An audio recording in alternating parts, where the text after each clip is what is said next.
And now I want to choose a case study of who, in my opinion, is the #1 pop star of all time. This artist has been in the business for 4 or 5 decades of music. Every time she brings out an album, it changes pop music, and every single person, if you want to choose Justin Timberlake, Justin Bieber, Lady Gaga, or Britney Spears, owes her everything that they know. We're talking about Madonna. Madonna has single-handedly changed the entire genre of what becomes a pop star. She's done it because she's not the most successful singer. In fact, she's not the best singer. That would be Celine Dion in terms of range, or maybe even Whitney Houston. And she's not the best dancer. Michael Jackson or Paula Abdul may be better than her. But what she did was she chose great partnerships. She understood when a new genre of music was coming through, and she got the very best practitioners to work with her. So in the 80s, that would be people like Shep Pettibone, who were ahead of a sort of disco crossover scene.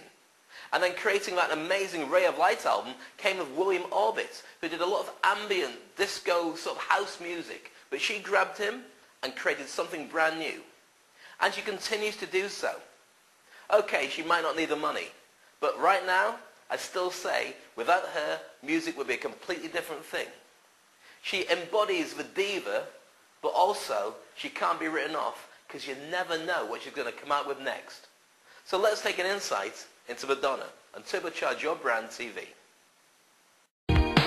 When Madonna appeared on American Bandstand in 1984, Dick Clark asked the young singer what her goal was. There was no hesitation as she replied, to rule the world. I think the first thing you think of with Madonna are her ambitions to push as many buttons as she can. That was Madonna's mandate from the beginning.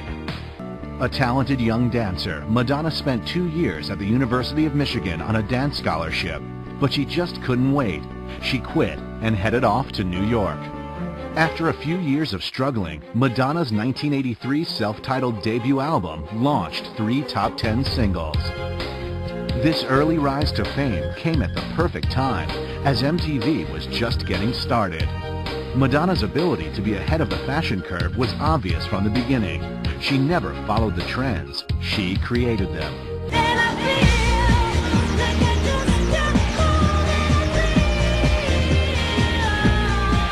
This doesn't sound like anything you've done before, ever. I mean, was that conscious? We want to do like some record that doesn't sound like it's ever... No, my goal was to just work on a record that I wanted to listen to all the time. There are certain kinds of records that I always listen to. Most of them come from England, a few from France, and it's a certain kind of a sound. I can't describe it. And the only way to get that sound is to work with the people that make those records. So here we are. 1996 proved to be a good year for Madonna as she gave birth to her first child, Lourdes, and had a big screen breakthrough, taking home a Golden Globe nomination for her role in Evita. In 2000, with another new decade to dominate, it was time for Madonna to reinvent herself again. She moved across the pond and married filmmaker Guy Ritchie. They had their first child, Rocco, in August 2000. However, late in 2008, Madonna and Guy Ritchie filed for divorce. When she began studying the spiritual practice of Kabbalah, red Kabbalah bracelets instantly became a hip fashion accessory on the red carpet.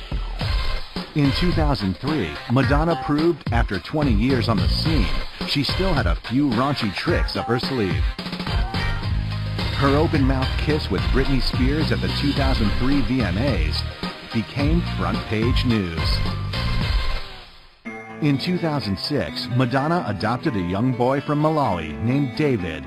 She went on to produce a documentary in 2008 called I Am Because We Are, about orphan children in Malawi who lost their parents to AIDS. I think that, the legacy that she leaves is this sense of music just as a mode of provocation, as a mode of stirring people up, getting a reaction, getting them to notice you and talk about you. I think Madonna, is pretty much determined, to stay out there, to stay relevant, to make the music she wants to make, do the things she wants to do, and, in that regard, she's no different than she was, 25 years ago.